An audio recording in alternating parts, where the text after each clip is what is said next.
Baik, Assalamualaikum warahmatullahi wabarakatuh. Selamat malam semuanya. Waalaikumsalam warahmatullahi wabarakatuh. Perkenalkan, nama saya Mursyadin Syarif dari Universitas Negeri Makassar, jurusan Teknik Informatika dan Komputer, Fakultas Teknik. Pada kesempatan ini, saya sedang melaksanakan tugas kuliah dengan tema, apakah demokrasi sistem pemilihan langsung masih relevan dengan sila keempat? Nah, melalui wawancara singkat ini, saya berharap bisa mendapatkan pandangan dari teman-teman sekalian terkait topik tersebut. Terima kasih sebelumnya karena telah meluangkan waktu untuk berbincang bersama saya. Baik, kalau begitu kita bisa mulai wawancaranya. Nah, sebelum itu kita perkenalkan diri terlebih dahulu, dimulai dari Mutia. Baik, perkenalkan nama saya Mutiatun Sabiran dari Poltekkes Kemenkes Palu, jurusan D3 Kebudayaan Palu. Baik, terima kasih Saudari Mutia. Kita lanjut ke Next. Saudari Ayu. Perkenalkan, nama saya Ayu Wandira, saya dari STIKA Surya Global Yogyakarta, Prodi D3 Farmasi. Baik, terima kasih Saudari Ayu. Kita lanjut ke Saudari Sinar. Baik, Assalamualaikum warahmatullahi wabarakatuh. Perkenalkan, nama saya Sinar Afrini dari Universitas Tadulako, Program Studi Pendidikan Bahasa dan Sastra Indonesia, Fakultas Keguruan dan Ilmu Pendidikan. Oke, terima kasih Saudari Sinar.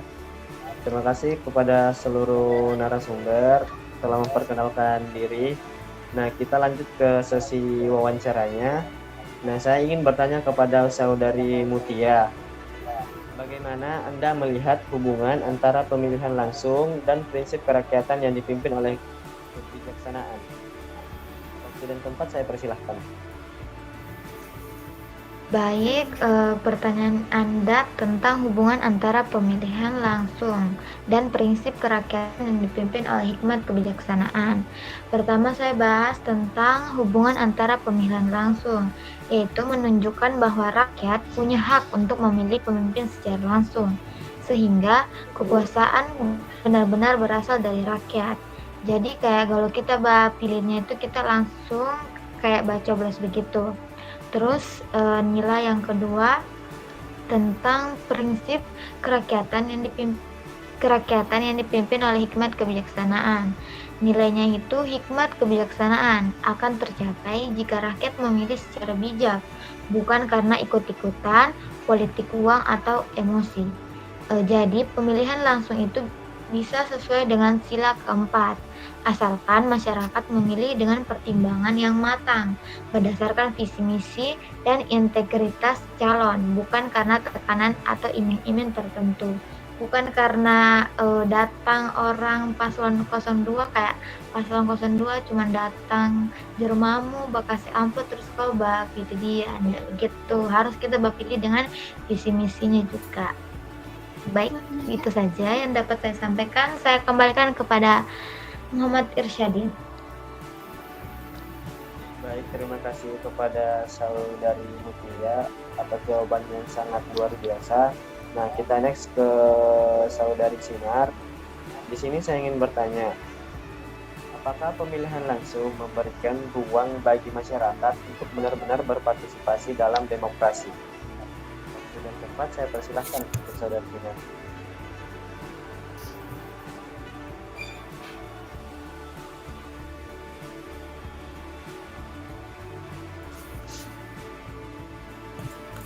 Ada suara tuh? Ada. Bisa diulang dulu pertanyaannya tadi? Nah, untuk pertanyaannya itu, apakah pemilihan langsung memberikan ruang bagi masyarakat untuk benar-benar berpartisipasi dalam demokrasi? Kalau menurut saya iya. Kenapa? Karena pemilihan langsung itu cara paling ampuh untuk menjamin partisipasi penuh kita dalam demokrasi. Alasannya itu sederhana, kayak kekuasaan itu kan ada di tangan rakyat, bukan kayak di tangannya para elit begitu. Nah, ketika kita memilih langsung, kita memaksa pemimpin untuk bertanggung jawab langsung kepada kita. Nah, yaitu dengan mendengarkan aspirasi dan memberikan solusi nyata. Nah, proses ini juga secara tidak langsung mengedukasi kita agar lebih kritis dalam memilih. Nah, intinya pemilihan langsung ini kunci agar kita benar-benar bisa menentukan dan membentuk masa depan negara. Baik, saya rasa itu dari saya. Baik, terima kasih kepada Saudari Sinar atas jawabannya. Jawabannya sangat luar biasa. Nah, kita next ke Saudari Ayu. Di sini saya ingin bertanya, menurut Anda, apakah sistem pemilihan langsung saat ini masih mencerminkan nilai-nilai musyawarah dan mufakat dalam sila keempat Pancasila? Oke, baik, saya akan menjawab. Menurut saya, pemilihan langsung masih menunjukkan nilai demokrasi karena rakyat bisa memilih pemimpin secara bebas. Namun, jika dilihat dari sisi musyawarah dan mufakat, pada sila keempat pelaksanaan belum sepenuhnya sesuai. Hasil pemilu lebih ditentukan oleh suara terbanyak, bukan kesepakatan bersama. Kadang prosesnya juga menimbulkan pemecahan dan kepentingan politik tertentu. Jadi pemilihan langsung sudah baik, tetapi penerapan nilai musyawarahnya masih perlu diperkuat. Oke, cukup sekian dari saya. Oke, baik. Terhadap 3 penanya, jawabannya sangat luar biasa dan dapat diterima. Nah, untuk ketiganya ini saya ingin bertanya untuk ketiganya. Apa harapan Anda terhadap sistem pemilu di masa depan? Mungkin dijawab satu-satu, dimulai dari Saudari Mutia. Apa soalnya? Apa harapan Anda terhadap sistem pemilu di masa depan? Di masa depan mau sistem pemilu itu kayak bagaimana harapannya?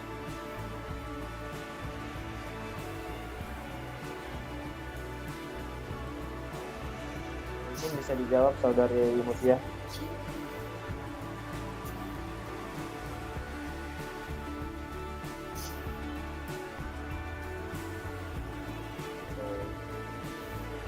Tunggu ya.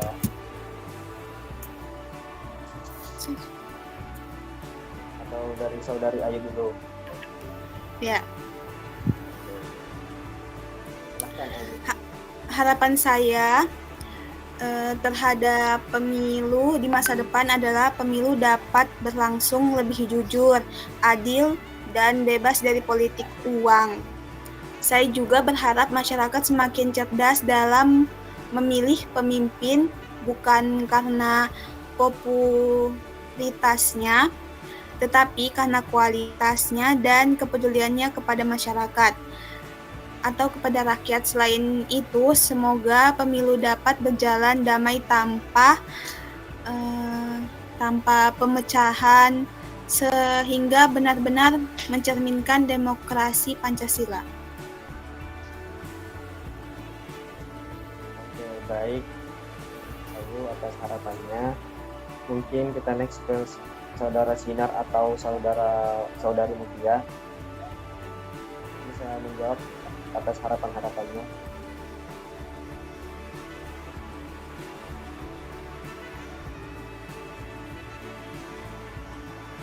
Baik, harapannya untuk pemilu di masa depan itu sama seperti Ayu yang dikatakan, harus jujur dan transparan dalam memilih atau dalam prosesnya, terus mengutamakan itu calon-calonnya yang berpendidikan, terus yang cerdas dalam hal apapun itu, dalam hal politik, dan mengurangi politik uang yang tadi saya katakan itu kayak bakasi uang, apa namanya itu istilahnya itu. Terus ya itu, terus harus lebih, kalau pemilu itu kan biasanya harapanku itu tidak cuman manis di awal saja, harus 5 tahun ke depan atau sampai 2 periode, 3 periode begitu. Itu saja dari saya. Baik, terima kasih kepada Saudari Mutia atas harapannya. Saudari Sinar mungkin bisa menjawab. Mungkin jawabannya tidak jauh berbeda dari kedua jawaban tadi. Nah, kalau harapan saya ke depannya itu pemilihannya itu lebih adil dan bebas ya. Yang harapan saya itu ke depannya semoga itu pemilu menjamin bahwa pemilu diselenggarakan secara adil dan bebas dari intervensi baik dari pemerintah, dari partai politik maupun pihak lain. Nah, yang gimana ini termasuk memastikan bahwa semua kandidat tersebut memiliki kesempatan yang sama untuk berpartisipasi. Mungkin saya rasa itu saja dari saya. Oke, baik. Kepada saudara Kinar, mungkin harapan kalian bertiga adalah harapan seluruh rakyat Indonesia, yaitu ingin pemilu lebih adil dan bijaksana dan pemimpinnya itu lebih kompeten, tidak seperti pemilu-pemilu sebelumnya dan tidak melakukan money politik ataupun harus jujur dalam pemilihan tersebut dan tidak manis di awal. Nah, mungkin sekian saja wawancara hari ini. Saya ucapkan terima kasih kepada saudara-saudara sekalian, teman-teman dari universitas lain. Saya ucapkan terima kasih. Hidup kesepian tanpa kekasih. Sekian, terima kasih. Wassalamualaikum warahmatullahi wabarakatuh. Waalaikumsalam warahmatullahi wabarakatuh.